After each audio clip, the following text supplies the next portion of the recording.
On Thursday, after a week and a half of back and forth communication, I finally had a 30-minute call with representation from Patreon, the crowdfunding site facing controversy for deciding it'd rather be your mom and dad in charge of your allowance than be your banker. And there were a few surprising things about the origin of this conversation. First, Patreon reached out to me unsolicited. They initiated with me, noting I am bleeding patrons because of the Sargon banning and offering to soothe my concerns. And second, I arranged this call with someone named Maria from Patreon's Trust and Safety team, but when I joined the call, I was surprised to see it wasn't Maria who was there. Instead, it was Jacqueline Hart, the author of the disastrous double down statement defending the Sargon banning. In arranging this conversation, I invited anyone from Patreon to live stream with me so that you guys could hear their explanation for yourself, but they ignored that request. And when Jacqueline started speaking, it's clear why they did. She insisted repeatedly that nobody record this conversation. She made me pledge I was not recording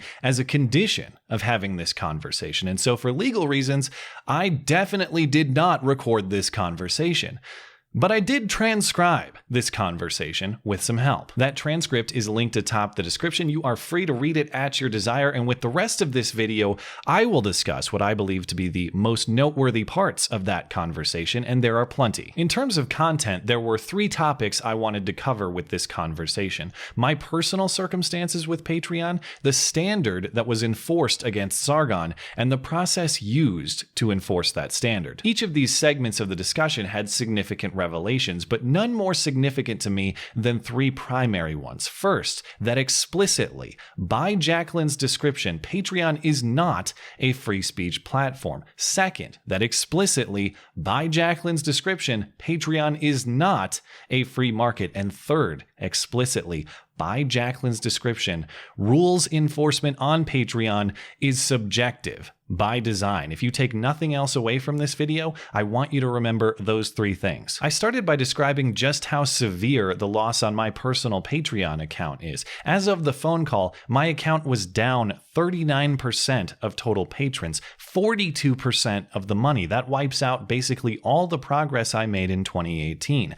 That's nearly half of the total support I have built in over 2 years on the platform. And to be clear, that's not me complaining about the patrons that are leaving. I understand exactly why they are, and I don't begrudge them for it. But I wanted to make sure that Jacqueline understands why they're leaving. And so I asked her directly if she understands why people are leaving on that scale. And her answer disappointed me. Instead of referring first to the reason those people are leaving, the principle and the value of free speech, she referred to the fact that Sargon and I have a lot of audience overlap, so it makes sense that I would bleed out too after they killed his account. In other words, people aren't leaving over the free speech issue, they're just leaving me because a lot of those people also listen to Sargon. I pressed back on her, noting that a broader portion of creators are suffering, not just people in Sargon's immediate circle, and people making content totally unrelated to Sargon are planning to leave the platform. She then spoke to the free speech issue, saying she understands the idea, but Patreon has to build a community of creators that are comfortable sharing the platform,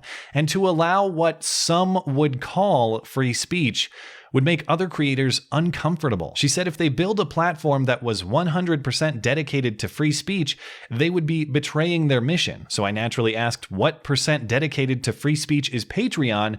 And she said, I really don't know how to answer that question. Part of this portion of the conversation was also about some sort of ambiguous pressure Jacqueline says payment processors are applying to Patreon to keep them in line. When pressed about free speech, Jacqueline said as a membership platform, payment processing is one of the core value propositions that Patreon has. She said payment processing depends on our ability to use the global payment network, and they have rules for what they will process. When I asked for clarification about whether the Sargon decision was made independently by Patreon or due to some outside pressure, she said definitively it was Patreon's decision. Still, she kept citing payment processors throughout the conversation. I kept trying to clarify if some outside company was pressuring Patreon, and she said she doesn't want to talk talk about it even though she was the one who brought it up, not me. We next moved on to the standard, the supposed hate speech rules under which Sargon was banned, and I gave Jacqueline a series of hypotheticals to help define the boundaries of these rules. I told her that I routinely use language like Sargon did in my private communication and jokes, and I was curious what would happen if my messages leaked,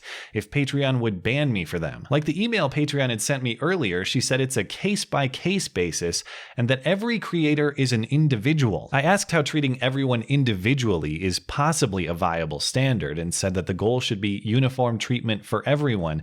She said while that's a nice goal, Patreon doesn't want something so granular because it would remove the human element, the human judgment calls that of course are necessarily subjective. So I asked her if she understands the system she's describing is inherently subjective, and she confirmed yes, she does. For additional clarification, I asked her what would happen if I said the exact same thing in the exact same context that Sargon did, and she confirmed that I would be judged differently from Sargon because we have different bodies of work and we are different people altogether. And I was totally baffled throughout this portion of the conversation because she was presenting this standard as though she thinks different treatment for different people is somehow a good thing. I next asked about the scale of the problem and whether it's even possible for Patreon to enforce this type of heavy-handed standard uniformly and fairly, and I asked about the countless examples of community guidelines violations all over their own site, specifically violent groups raising money for explicitly violent purposes, and if you search the N-word on Patreon,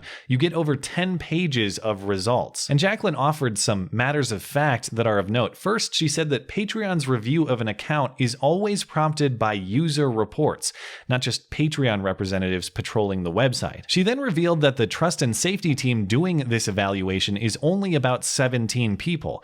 When I asked if the limited resources of the trust and safety team in combination with the scale of the problem as they've identified it means the rules will necessarily be enforced unevenly and unfairly because you can't get to everyone, Jacqueline said it's not an overnight fix, implying that the rest of us will get our day in her kangaroo court. It's just a matter of when. Beyond this hate speech standard, I was curious about Patreon's association standard in Milo's case as well. Recall in the email to Milo, Maria from the Trust and Safety team said he was banned from Patreon because of his association with the Proud Boys, and even though he had disavowed the group, the decision stands. I asked Jacqueline what association means to Patreon, and if not for disavowal, how would one sever an association? And she replied saying Milo's disavowal was, in the judgment of many people, unclear who, just many people, insufficient, just not good enough of a disavowal. When I asked Jacqueline if I would be subject to banning for my association with Milo, noting that I enjoy his material, she said me praising Milo is not equal to hate speech or something of that nature. So I asked what Milo did that's equal to hate speech or something of that nature, and she said she doesn't want to get into specific cases, even though Patreon emailed me to set up this conversation with reference to a specific case, even though the basis for this conversation is a specific case. Next, we moved on to process questions, and Jacqueline told me that one good way to make sure that my content is compliant with Patreon terms is to check with her before posting material, and not just on Patreon, mind you, but anywhere, like Twitter or YouTube. She said, quote, if you have any questions about something you might be saying, you can always contact us. This is one of the things that we do with creators is if they say, hey, I'm about to go do this thing, we say, don't link that to Patreon or don't say this or this. And I responded laughing at the idea that I'm supposed to consult Patreon before deciding what I say. I asked her if she sees how that's inserting herself needlessly, how the only relationship that matters is that between creators like myself and the audience, that Patreon ought to sit back and let the market decide what's out of bounds or not, a proposition to which she replied, and I quote, "We are not a free market." End quote. I asked Jacqueline about a warning system for creators breaking the rules on Patreon, a promise Jack Conte made last summer after the Lauren Southern banning. I also asked her why Sargon didn't get such a benefit. She said it depends on whether the offense in question is a tier 1 or tier 2 offense, later described as either a small thing or a big thing. I asked her what the difference between a small thing and a big thing is, and she sighed and said, again, It's subjective, as you've already mentioned. She then inserted some new, previously unreferenced evidence against Sargon. I suspect evidence added to the pile in desperation to justify their ridiculous decision after the fact. Because, of course, she needs to satisfy her own subjective judgment about why what Sargon did is a big thing, not a small thing. Tier 1, not Tier 2. I asked Jacqueline if Patreon has a statute of limitations on how far back in time they'd go in judging a community guidelines violation. She said no, it's just a case-by-case basis. I then asked her about the email the trust and safety team sent to Sargon saying they'd initiate an appeals process if he provided evidence that what he said wasn't hate speech. I asked her how one can prove a negative and what sort of evidence Sargon could have provided to exonerate himself. Her response was that he simply didn't bend the knee and kiss the ring to her satisfaction, that if he had apologized to her liking, perhaps they would have reconsidered. I asked her if such an apology counts as evidence, because recall in Patreon's email to Sargon, they were asking for evidence for exoneration, not acknowledgement of Patreon's correctness. And she replied saying she's speaking off the cuff. Needless to say, all this talk about individual treatment designed off the cuff and judged subjectively was not to my satisfaction. My final question for Jacqueline was direct. Given the damage that Patreon has done to itself, given that she has stood by this damage and somehow made me even less confident in the platform throughout the duration of this call, and given that Patreon's actions have prompted competitors immediately coming their way, what reason can she give me to stick with Patreon? Her answer wasn't any acknowledgement of wrongdoing. It wasn't commitment to a new system or new rules.